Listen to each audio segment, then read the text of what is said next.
Qué bien todos estos proyectos. Bueno, como vimos, muchos de los innovadores presentan proyectos relacionados con el futuro de la medicina. Así que ahora en nuestro próximo panel vamos a hablar de algo que Antonio mencionó en su discurso de apertura esta mañana, ¿no? Que es de la ingeniería genética. Que eso siempre nos abre un doble dilema. Por un lado, es una tecnología que nos ayuda posiblemente a curar enfermedades que antes no tenían solución. Pero por otro lado también a modificar a nosotros, los seres humanos, como especie. Entonces siempre nos abren estos dilemas éticos, ¿no? Que es interesante debatir.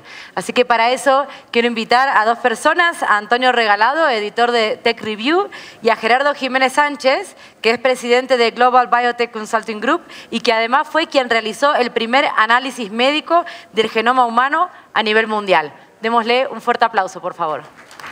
Voy a dejar la mitad sin hacerlo. Vale.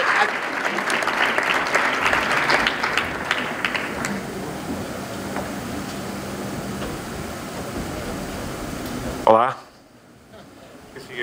Gerardo va a comenzar. Ayer hablamos por teléfono y me dijo que mejor él va antes para explicar un poco lo que hace aquí en México y los temas que vamos a debatear hoy. ¿Vale? Estupendo. Perfecto. Muy bien. Pues muy buenas tardes a todos. Vamos a... Lo que me han encomendado hacer en los próximos minutos es revisar con ustedes algunas de las tecnologías más recientes en materia de ciencias de la vida, en genómica. Lo que yo me dedico a la genómica, yo soy médico. Lo que no dijeron por ahí, que es muy importante, es que yo soy egresado del IPADE y por lo tanto me siento como en casa estando aquí el día de hoy. Así que, desde luego, absolutamente. Bueno, lo que he pensado para hoy es hacer un pequeño recorrido en algunas partes de mi carrera como investigador y señalar algunos highlights de los que me hicieron convertirme en innovador, en empresario, cómo de la generación de ciencia pudimos desarrollar algunas ideas. Y esto lo hago con el fin de evitar que esto sea una presentación académica, sino más bien como un tipo de revisión en donde los jóvenes que están aquí presentes, universitarios, que tienen sus ideas,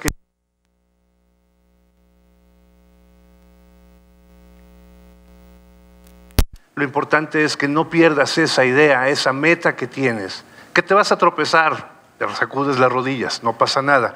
Pero lo importante es que esa idea que ustedes traen, que se va a ir transformando, que va a ir evolucionando, no se pierda entre tantos distractores que podrán tener a lo largo de su carrera. Y yo les voy a compartir algunas partes de mi carrera en donde ha llegado, digamos, desde generar una parte científica muy moderna, innovadora, hasta productos y servicios, que es de lo que se trata con los innovadores del día de hoy. Y para eso, si bien no pretendo que esta sea una clase de biología, sí hay tres conceptos básicos de genómica que ustedes deben recordar para que podamos hablar a lo largo de esta presentación. Primero, que el ADN existe en todos los seres vivos. No importa que vivan en la tierra o en el agua, que sean vegetales, unicelulares o pluricelulares, todos tenemos ADN. Y recordar que el ADN en la mayor parte de los organismos, en los organismos superiores, el ADN está en el núcleo. Esto va a ser muy importante para cuando hablemos de la parte de negocios y cómo transferimos esto al cliente. Entonces, todos los seres vivos tenemos células y en el núcleo de nuestras células está el ADN. Si nos adentramos, el núcleo tiene poros y si nos adentramos por esos poros, ahí encontramos el ADN, en este caso en una célula de mamífero, de humano, es el ADN humano, el genoma humano, que mide como 2 metros si lo estiramos y que se enrosca como el cable del teléfono hasta verlo en esa forma de doble hélice.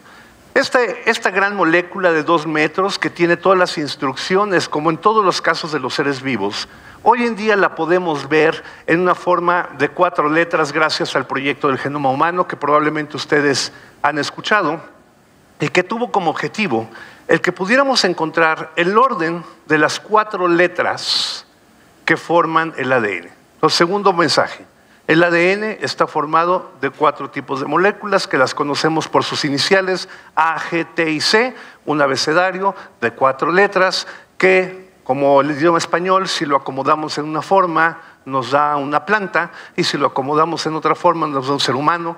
Igual que las letras en el idioma español, si las acomodamos en una forma, da la sección amarilla, y si las acomodamos en otra forma, da el Quijote. Igual, como el ADN, en función del orden, es la especie de la que estamos hablando.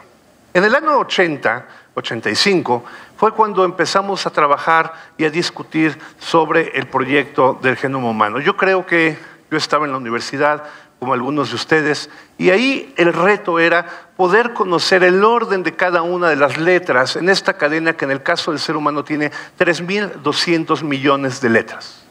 Es un texto mucho más grande que la Enciclopedia Británica, es un texto más grande de lo que ustedes se pueden imaginar y está en el núcleo de cada una de nuestras células. Entonces, conocer el ADN y la secuencia era el gran reto en ese entonces y lo logramos después de 15 años de trabajo, como lo mostraré en un minuto. Tercer concepto.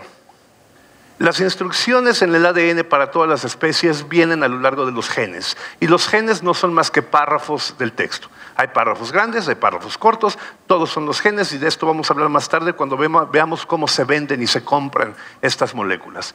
Cuarto y último punto de biología que es importante que llevemos en la maleta para cuando recorramos la parte empresarial. Los seres humanos compartimos el 99.9% de la secuencia, casi toda. Pero hay un 0.1% que no compartimos, que es diferente para cada uno de nosotros. Ese 0.1% varía, es decir, el 99.9% es como el sistema operativo. Todos tenemos 2 manos, 2 pies, una cabeza, todos tenemos en la cara 2 ojos, una nariz y una boca, pero el 0.1% es el que dice que no hay 2 caras iguales. Tenemos los mismos ingredientes, pero somos individuales.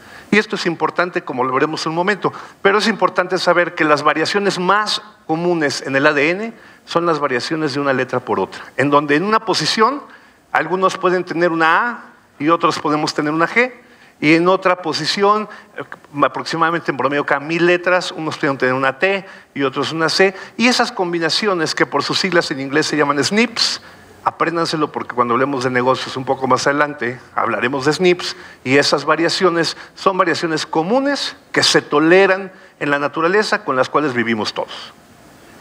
Regresando hace 20 años, no sabíamos que había SNPs, eso ocurrió en el año 98, y a partir de entonces, el proyecto del genoma humano, que fue un proyecto innovador, sin la menor duda, que empezó en el año 85, pues 12 años después y 5.600 millones de dólares después, ustedes, no sé si ustedes lo recuerden, si ustedes estaban, pero el presidente Clinton anunció para el mundo que habíamos terminado el proyecto del genoma humano. Y ustedes ven a la derecha a Francis Collins, que dirigió el proyecto gubernamental del genoma humano, y a la derecha el presidente ven a Craig Venter, que le usa en forma privada, y los 2 personajes son importantes para lo que vamos a hablar el día de hoy. Yo trabajaba en el equipo de Francis Collins, yo era el que coordinaba el análisis médico del genoma humano, y cuando publicamos el primer borrador del genoma humano, a mí me tocó hacer el primer análisis del genoma humano, el primer análisis médico. Entonces aquí teníamos una base de datos de 3.200 millones de letras.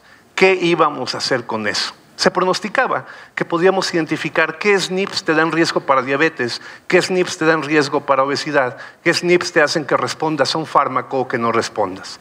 Pero entonces se abrían enormes oportunidades para la salud pública.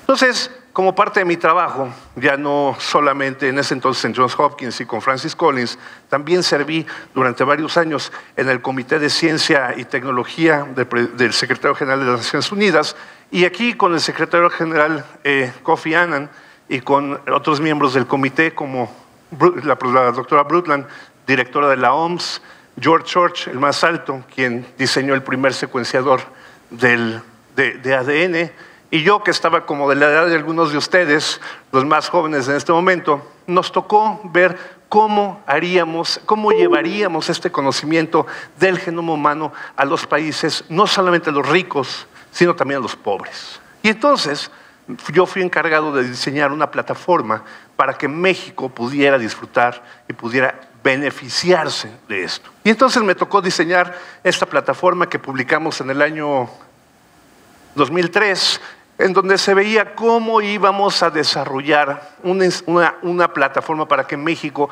pudiera aprovechar esto y convertirla en productos y servicios.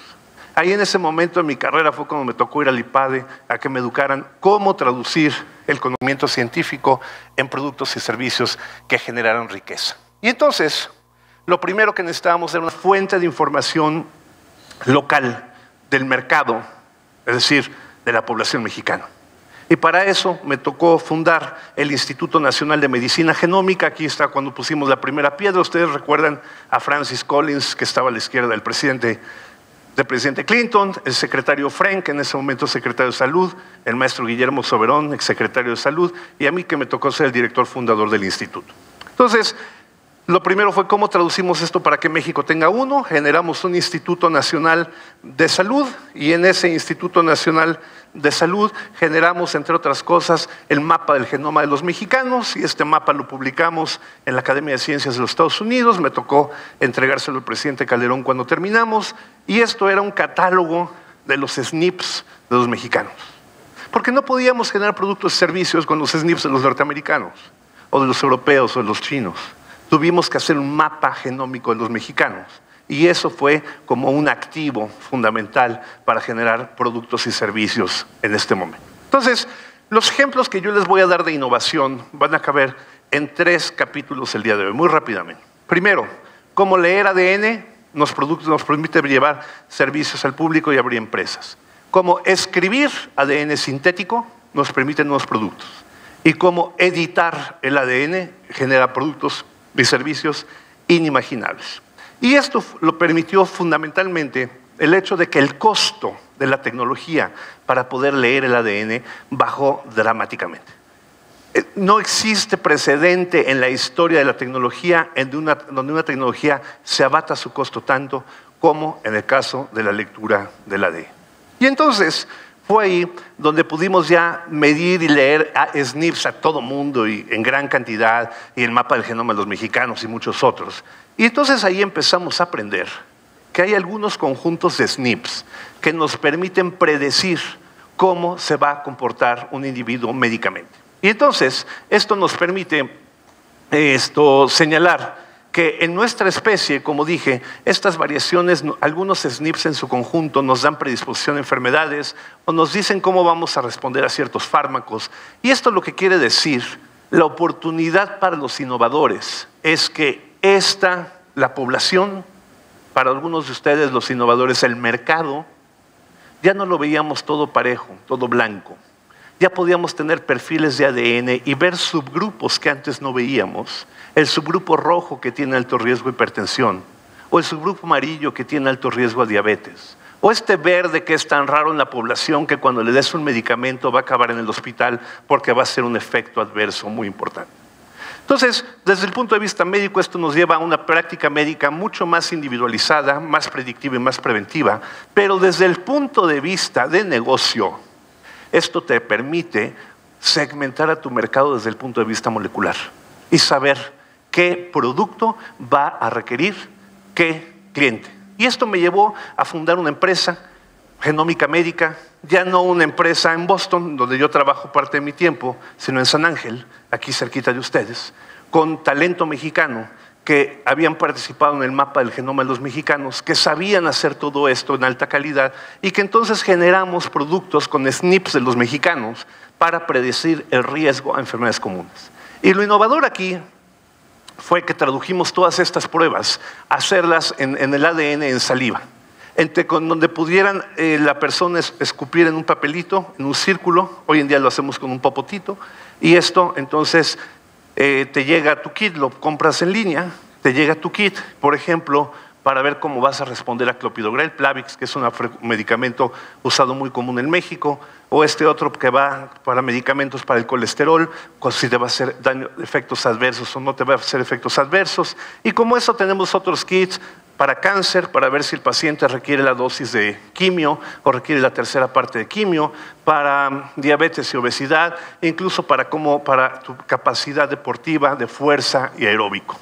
Entonces, esto lo desarrollamos con la materia prima científica que teníamos y entonces entramos al e-commerce. Y entonces establecimos la tienda en línea en donde la gente compra su kit y el mismo día le llega a su casa, saca su kit, escupe en el papelito, abajo del cartón viene una bolsita de FedEx, lo echa ahí y en 48 horas va a venir FedEx a llevárselo, nos llega a nosotros y en la misma semana recibe su reporte con recomendaciones individualizadas, ya sea de dieta, de medicamentos, de ejercicio, según el producto, y lo tiene en forma personalizada en pesos desde San Ángel. Esto fue, no estoy haciendo un pitch, nada más es cómo es lo que empezamos a hacer aquí. Y después lo que hicimos fue que la genómica estuviera tan aterrizada a la gente que establecimos formas de pago, incluso en 7-Eleven o en la farmacia Benavides, que la gente compra su kit y sale un código de barras y va ahí, le cobran en la caja y automáticamente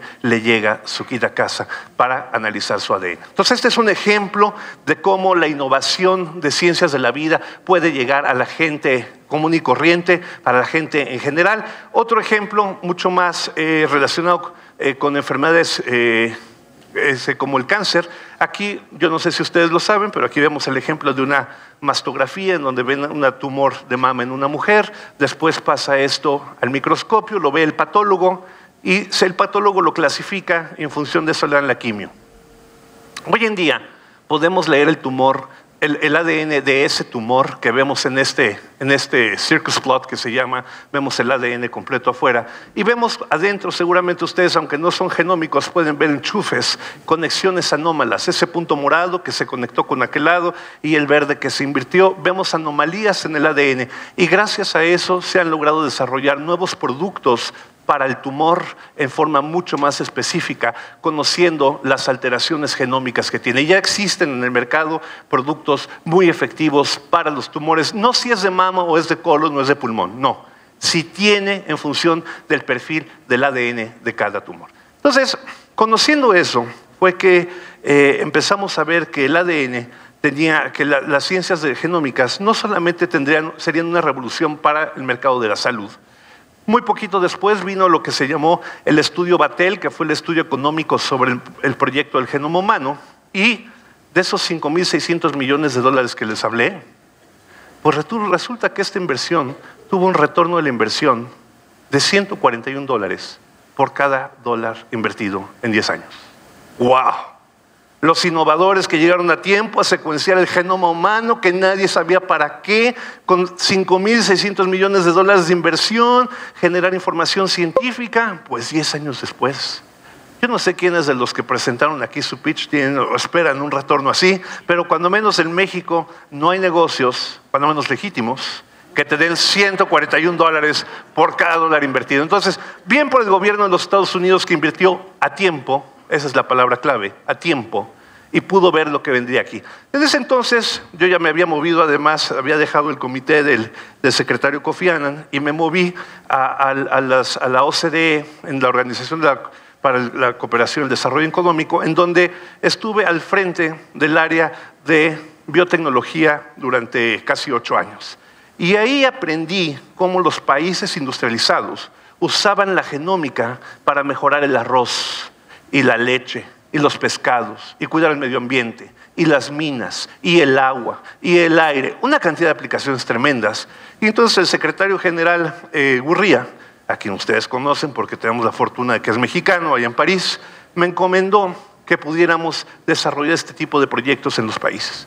Y entonces ahí me surgió otra idea y fundé una segunda compañía, GBC Group. GBC Group también en San Ángel. Esta compañía lo que hace es llevar las aplicaciones genómicas a otras especies no humanas. Y entonces aquí, por ejemplo, les voy a dejar un ejemplo de uno de mis clientes en GBC Group. Aquí mi cliente no tiene pacientes, tiene estos organismos que nos benefician. Estas vacas, Holstein, todas se ven blanco y negro. Pero resulta que después de darles de comer durante 2 años, nos damos cuenta que unos dan vaso lleno y otras dan medio vaso. Y unas dan mucho más grasa y está re bien para el mercado del yogurt y otras casi no dan grasa. Y entonces el mercado, aunque las vemos iguales, todas son heterogéneas. Y después ya se sabe que hay SNPs, en conjuntos de SNPs que definen quién va a dar más leche y que pronostican quién va a dar menos leche.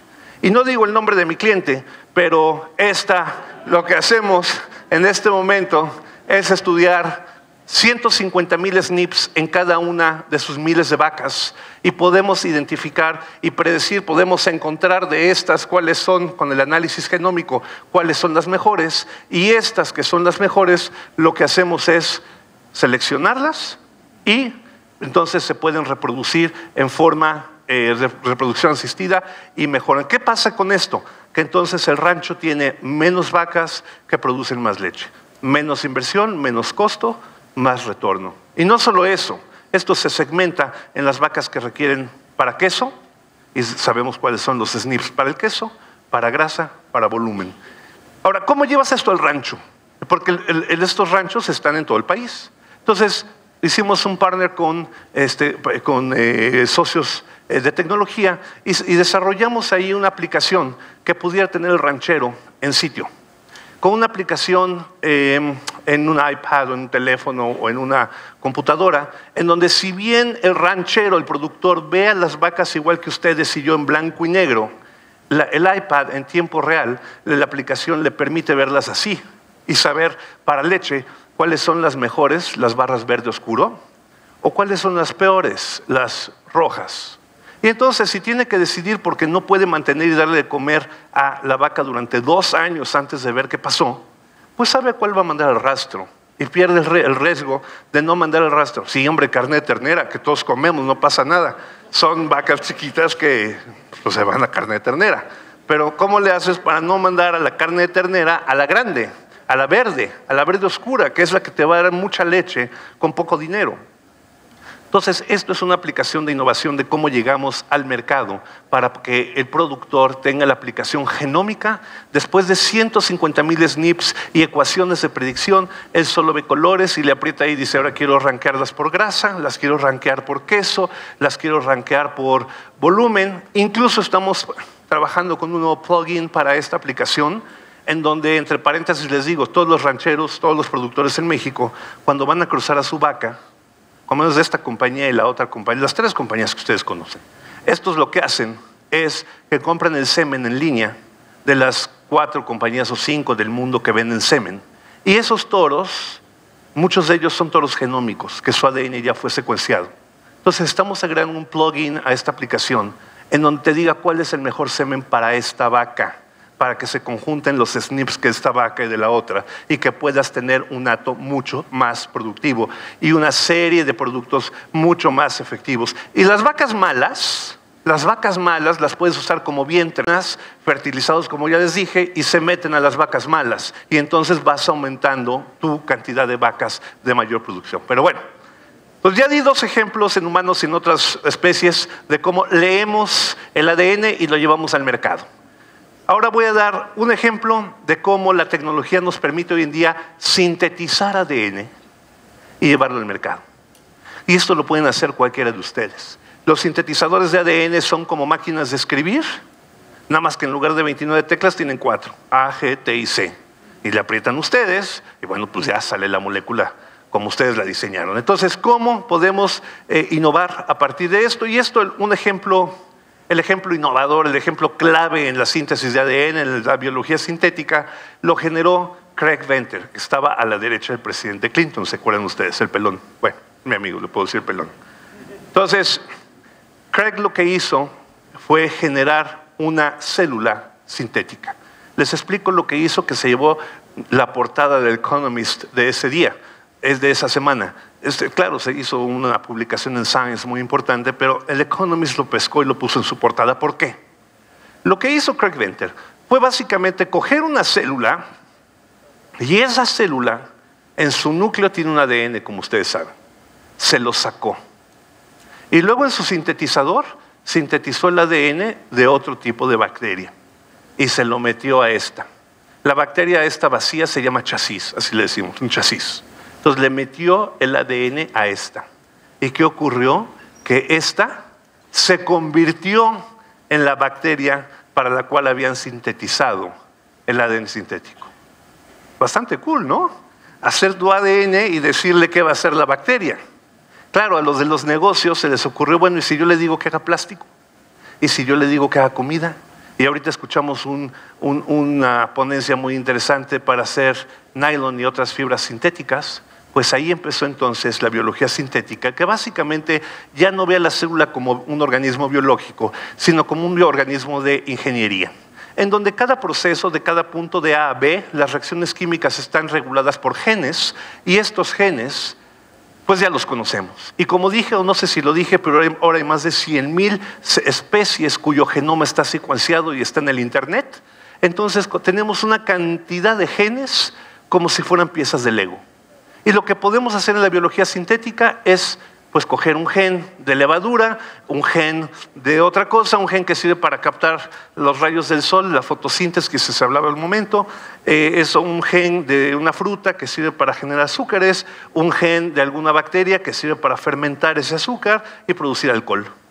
Entonces podemos generar hoy en día en la biología sintética con el ADN como si fueran fichas de Lego. Los genes que ya dije son segmentos del ADN, los podemos seleccionar, los podemos clonar, podemos hacer un ADN sintético y decirle a la bacteria, al chasis, haga vacunas, haga medicamentos, haga alimentos, haga biocombustibles. Esto no es ciencia ficción, esto es la realidad. El que quiera ver un ejemplo realmente asombroso en biocombustibles, les recomiendo ver ls9.com, es una compañía en San Diego que usa como chasis bacterias E. coli, y lo pone a hacer y hace gasolina como la que compramos en Pemex, y entonces pone las bacterias al sol, hacen fotosíntesis, esqueletos de carbono y forman gasolina.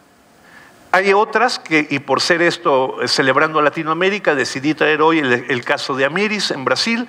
Amiris lo que hace es, no usa E. coli, usa como chasis levaduras, entonces un poquito más grandes, le saca el ADN, mete el ADN sintético y miren ustedes lo que produce Amiris.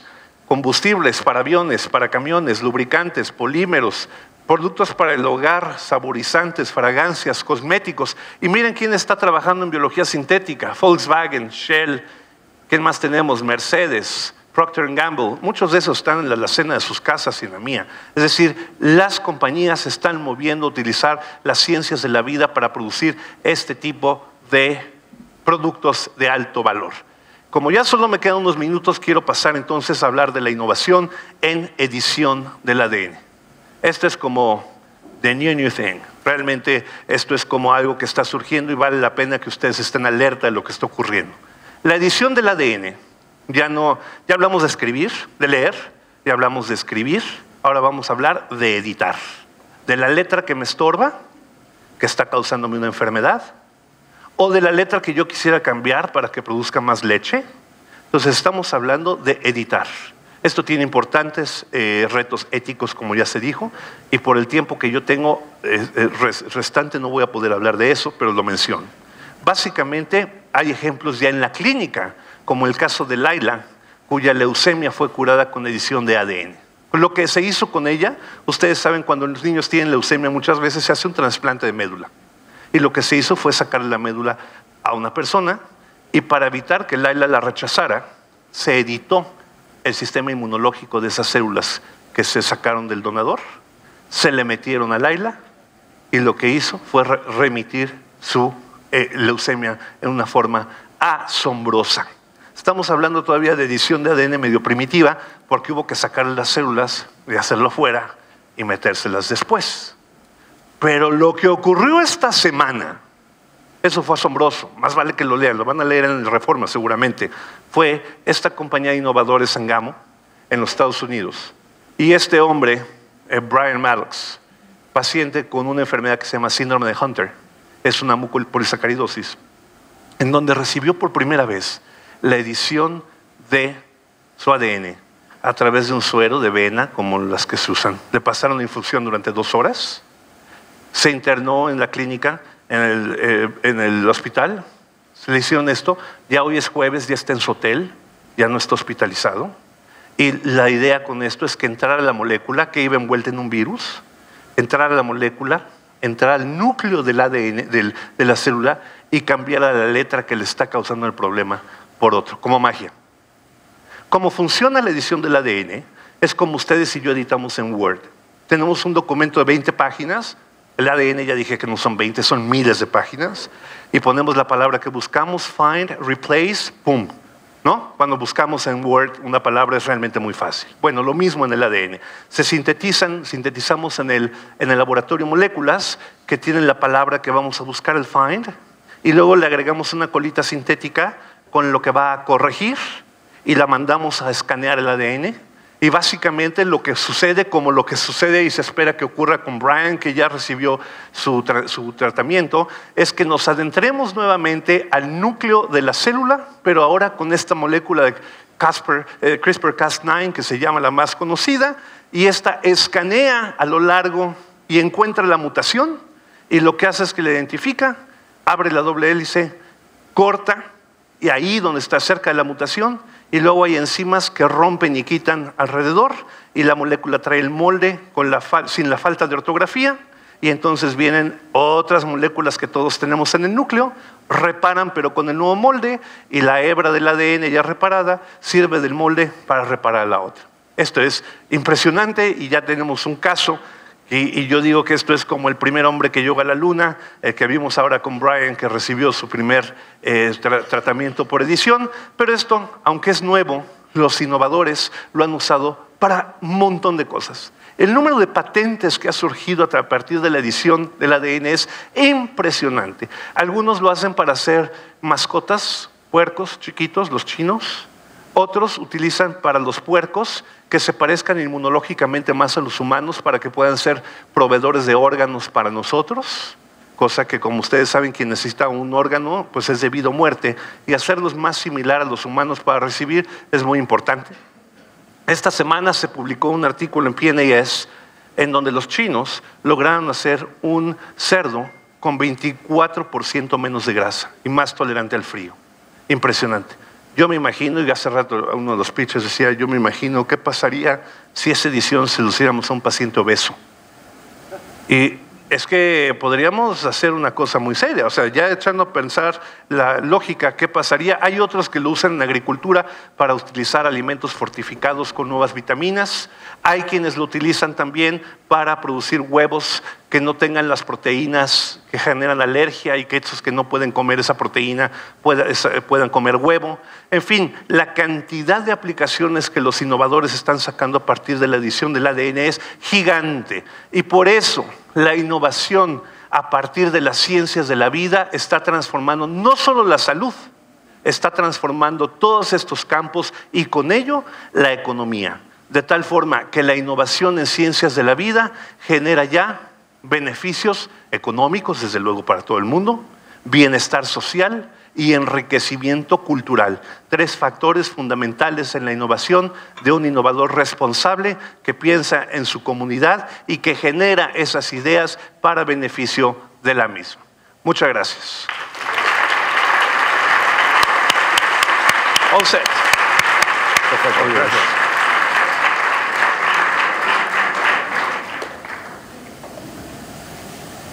Wow, that was great talk. He's talked about the good things, and I'm going to talk about all the bad things. Let's see. Just trying to forward to where, oops. Okay. Who knows what this is a picture of? Raise your hand. ¿Quién sabe qué es esto? Levanta la mano. ¿Saben o no? ¿Sí o no? ¿No? This is you at 5 days old, right? This is the human embryo in the IVF dish. It's a sphere, you know, you're seeing it cut through. It's a sphere of identical cells, and it's going to become all the parts of the body, the legs, the heart, the brain, and everything. Okay, so what I write about at Technology Review, more often than anything, is when somebody combines a human embryo with biotechnology, right? Biotechnology comes in a tube. It's not an iPhone, it's something in a test tube. When they combine the embryo with any of the things that Gerardo talked about, gene sequencing, gene editing, who knows, maybe gene synthesis. And so why do I focus on this? It's because it makes you think, right? We're here at a Catholic university, so we might ask the question, do we want to experiment on a human embryo or not? You could ask the question, well, if that embryo has some kind of disease gene, do you want to fix it? Or if the embryo is normal, maybe you could improve it. It's very interesting to think, Gerardo mentioned that all life on Earth shares the same DNA. We're the products of evolution, but there's only one species, us, that can actually change evolution, right? With these technologies, we can take over the process of evolution in cattle, maybe in ourselves. Okay, that's me. So 2 years ago, we wrote this story, and this was the first article to to find the scientists that were actually starting to use the CRISPR gene editing technology that Gerardo mentioned on human embryos. This was not widely talked about. It was not even widely thought about. Why was that? Because before CRISPR, it wasn't possible to edit a human embryo. It really was not possible. So the American Medical Association, the European Union, any number of scientific bodies had all said, you know, changing the DNA of an embryo, creating a genetically modified person would be totally wrong. That would be a crime against humanity. That was the words they used. And it was easy to say that because it wasn't possible. It was easy to say, we'll never do it. So what changed is that this technology, CRISPR, made it possible to do. Here's a kind of a diagram. I took this off the internet, and I took different things and put them together. But basically, you can see the sperm and the egg. The sperm fertilizes the egg. It turns into a one-cell embryo, then many cells, and then becomes the larger embryo that you saw on the screen. Below, I'm showing you an example. Well, if you put this CRISPR system, these reagents, into the cell, you could alter the DNA. So imagine the cell has some kind of problem. An inherited disease, you could remove that gene, and therefore the person would not have the disease if they were born. This is a picture from Colombia. There's a place in Colombia where there's a disease called Huntington's disease. It's a degenerative brain condition. And in Colombia, there's a community which, for historical reasons, a lot of the people have it. So, you know, it's a terrible situation. So the idea with this technology would be, well, if someone with Huntington's wanted to have a child, they could use CRISPR to edit the genome so that the child would not have it. Let me just go back one slide. So that's the medical argument in favor of changing the genome. Up here you see this step, it's called PGD. One of the cells is being taken out. PGD, that stands for pre-implantation genetic diagnosis, or genetic diagnosis before it's transferred to the woman's uterus. So with genetic diagnosis, you can already detect Huntington's disease. So if you made several embryos, you could just choose the ones that don't have Huntington's disease. So you don't really need this CRISPR technology. The number of cases that you can think of, medically necessary cases, where you would need to change the genes that would not be solved by the PGD test is vanishingly small. It is not a large number of cases. So the question is then, why are we talking about this technology and why are we trying it? Gerardo sent me an article yesterday by George Church, the very guy that he showed in the human genome picture. And George Church wrote in the New England Journal of Medicine, one of the top 3 medical journals in the world, a very serious journal. He wrote about why we should do germline engineering. And he got into not only the medical reasons, but what he thinks are some of the other reasons. When people aim to restore health, they might justifiably aim slightly higher than average. Why stop at fixing something that's wrong? Maybe you could enhance the embryo. So to me, it was very interesting that in this serious medical journal, conservative medical journal, suddenly there's an argument now for enhancing humans. And George Church, there he is. He's gotten older since the picture. Now he has gray hair. Not in that paper, but in other things that he said, he goes even further. He likes to talk about genes that we might change that would be relevant to extraterrestrial environments. That is, the perfect astronaut, right? How are we going to make a perfect astronaut? If we want to leave the planet, we might need to change ourselves in order to survive in space or survive on Mars. Here's a whole series of genes that simply by deleting the gene, you can get this, you can change somebody to have this phenotype or this property. Extra strong bones, low cancer, lean muscles, don't feel any pain, no odor, that's important on the space capsule, virus resistance, etc. So we've gone from treating disease to potentially enhancing people in ways that also, there's certain enhancement that could be disease-related. You could change a gene and not have Alzheimer's. But then there's also other possible enhancements that don't have anything to do with disease that are just changing people. So you can see how we get to this concept. This is called transhumanism. This is sort of what comes after being human. People in artificial intelligence like to talk about, superhuman computers. That's one aspect of it. But in this debate over editing the embryos is this concept of transhumanism. Are we going to change the species to become something else? Okay. I'm going to give you another example of another story I found with my magnifying glass that I put on a human embryo and looked for someone working with a technology with human embryos. And it has to do with this step, the diagnosis of the embryos. We're going to move off of the editing and onto the question of diagnosis. And what we're going to be looking at is exactly the technology that Gerardo talked about in dairy cattle, the cattle with that half-full glass of milk, except we're going to apply it to human embryos, okay? I'm not going to apply it. Other people are. This is a big data bank in Europe. This is the UK Biobank, 500,000 samples of DNA from people in Britain. 1 in 100 people in Britain has given their DNA for this project. And not only that, they've given their medical records. They have taken psychological tests, they've taken medical tests, they know how tall they are, they know how big they are, they know everything about these people. This is sort of, human genome part 2, everybody. So what can you predict from their genes? What can you predict from the SNPs when you have that many people to study? On the right here is a recent paper that shows a genomic prediction, a SNP prediction, of somebody's height. And you can see, just from their DNA, by the way. They're just looking at the DNA, and they're saying, how tall is this person based on the DNA? Over here, you have the actual height, and over on the bottom, you have predicted height, and you can see it's pretty good. It's within 3 or 4 centimeters. Of course, you already know how tall you are, right? I know how tall I am. It's not that interesting. Where it gets interesting was with this company that is a brand new company. They're going to test the human embryo in an IVF dish with a PGD test. They're going to use these scores to try and find out about the human embryo and to predict what kind of person it's going to be. They're starting with diseases, serious diseases, type 1 diabetes, osteoporosis, but there's the potential for testing for all kinds of things. How smart will you be, et cetera. You guys are already laughing because you're reading the quote. This is a quote from the founder of the company. Suppose I could tell you that embryo 4 will be the tallest, embryo 3 is the smartest, embryo 2 is going to be very antisocial, embryo 5 will be a journalist, etc. That is the near-term future that we as a civilization face. This is going to be here. So this is an actual company actually starting to make these kinds of predictions from a human embryo.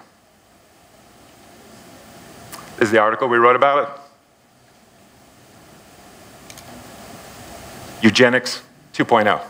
Eugenics has a bad name, right? It sounds like Nazis, it sounds like the worst possible things. All it means is good genes. That's what this word means, good genes. There's different ways to do it. If you're using technology to improve embryos or to choose embryos, it's not clear that anybody's being harmed in that process. So this word and this concept is resurgent, and we're going to call it Eugenics 2.0, and I suggest that you all keep an eye on it as I am. Thank you.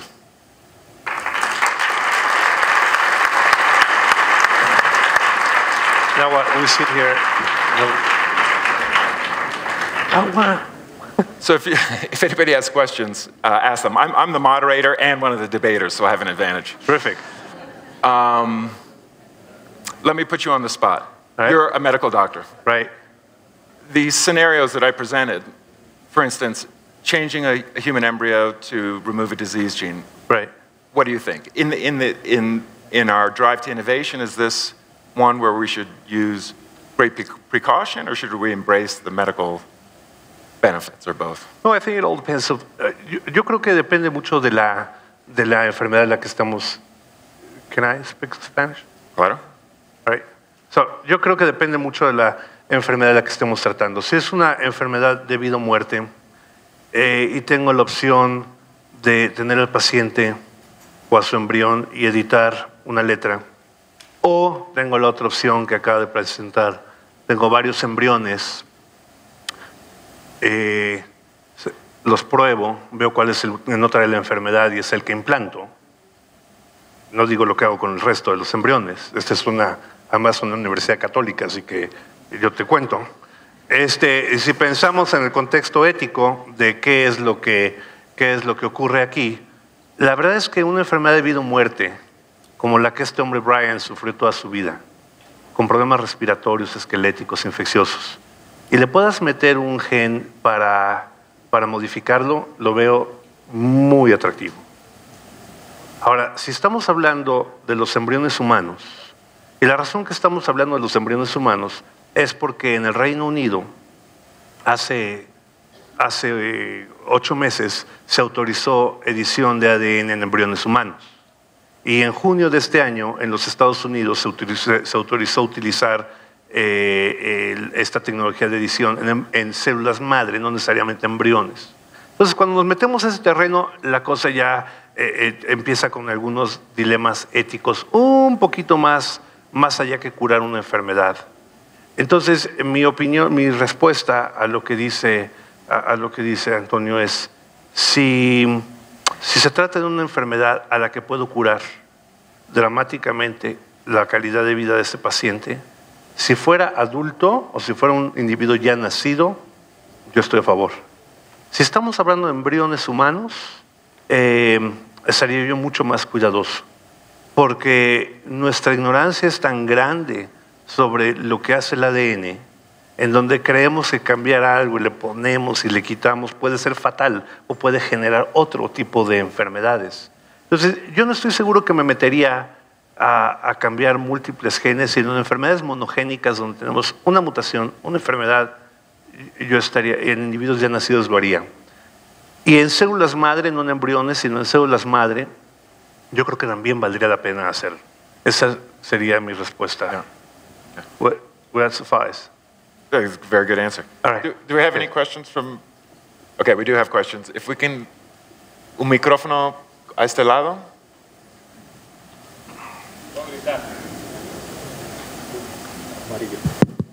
Okay. Bueno, mi pregunta va, se ha mencionado cómo están involucrados los entes regulatorios, que dijeron, esto no va a pasar. Pero ahora que es posible, ¿qué opinan ustedes? ¿A qué nivel tiene que ser regulado? Let me answer the question with just...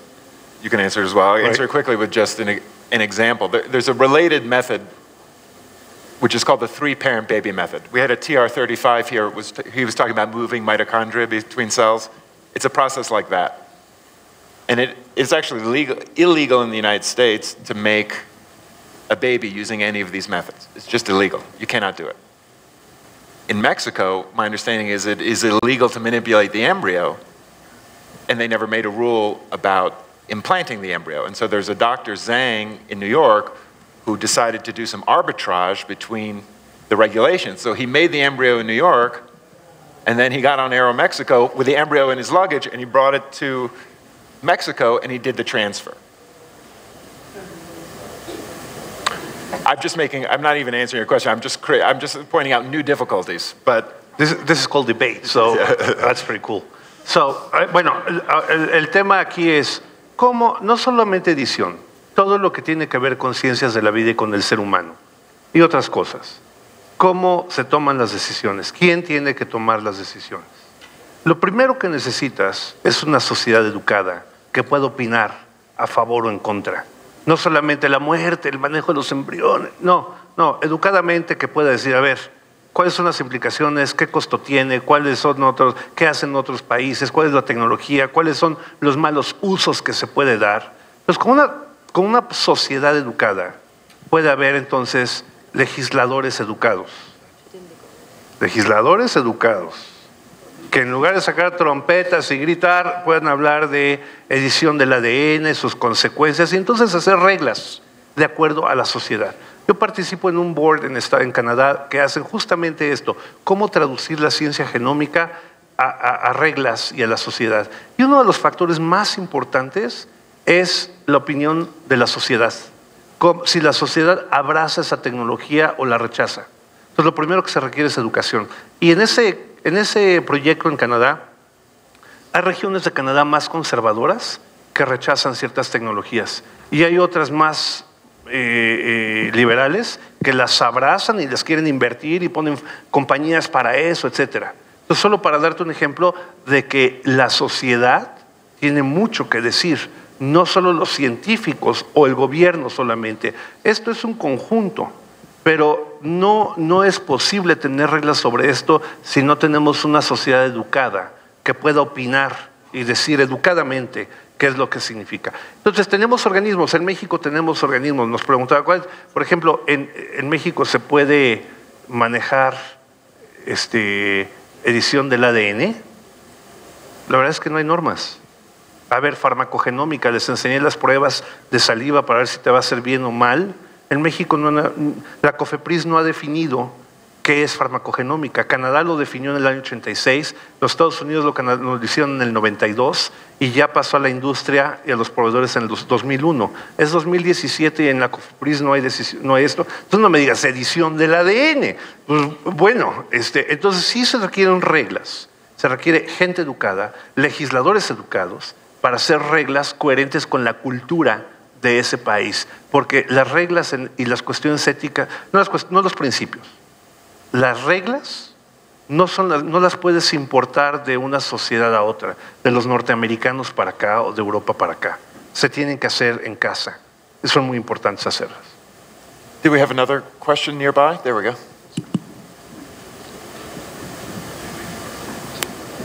Bravo.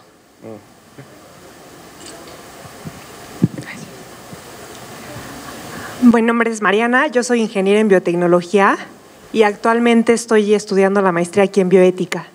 Y mi pregunta era relacionada a esto. Hablo de legisladores educados. ¿Qué pasa sobre científicos, ¿no? o ciencia con ética? ¿no? La necesidad que se puede ver o que ve en la ciencia o en los científicos sobre aprender de la parte ética o bioética que se están enfrentando. Yo creo que para los científicos nuestro trabajo es generar conocimiento, hacer preguntas y responderlas en el laboratorio. Ahí, mientras no le copies la idea al otro científico o te robes lo del laboratorio de la universidad, estás actuando conforme a lo que tienes que hacer. Entonces, el hecho de descubrir y generar conocimiento, eso no tiene mayor vuelta. Lo que tiene vuelta es el uso que le das a ese conocimiento. Eso sí tiene una cuestión importante, fundamental. Estamos en la cuestión, el ejemplo que estamos dando, edición del ADN. Y yo digo, oye, para curar a mi paciente que ya sufrió 47 años, como este paciente Brian, y le vas a devolver la calidad de vida. Otro dice, Eugenics 2.0. Hitler lo dijo en otra forma. Hitler no usaba genes, usaba el color de ojos, la estatura y el color de piel. Y ya vimos lo que ocurrió. Entonces, si es materia de reflexión, cómo se usa la tecnología. Si va a ser para salvar a Brian o a Leila, o va a ser para escoger a algunos más altos, más guapos y más fuertes. Entonces, ahí, en cada sociedad, entra con sociedades educadas la decisión a través de los legisladores que sí y que no. Pero no tener reglas. Me parece a mí que eso es peor que nada, porque eso se hace el campo de nada. Yo conozco varias compañías norteamericanas que vienen y ponen su sucursal de laboratorio en Tijuana porque pueden hacer lo que les dé la gana.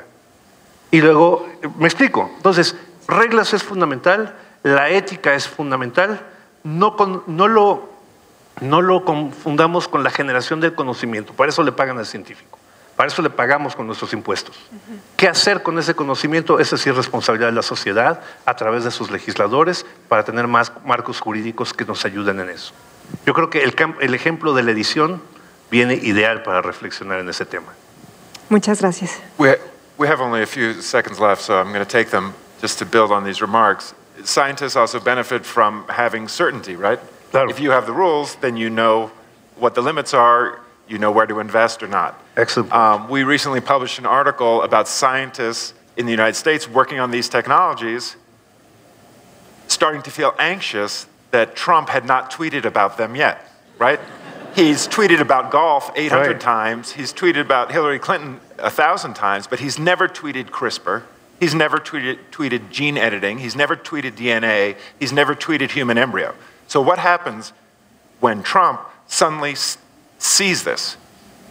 He's unpredictable. We don't know. I'm a journalist, so I can't wait. It's going to be news. But the scientists don't like this idea, and they don't like the uncertainty of waiting for Trump to better keep him that way to join the debate. Okay, so terrific, Gerardo. Gracias. Thank you so much. Gracias.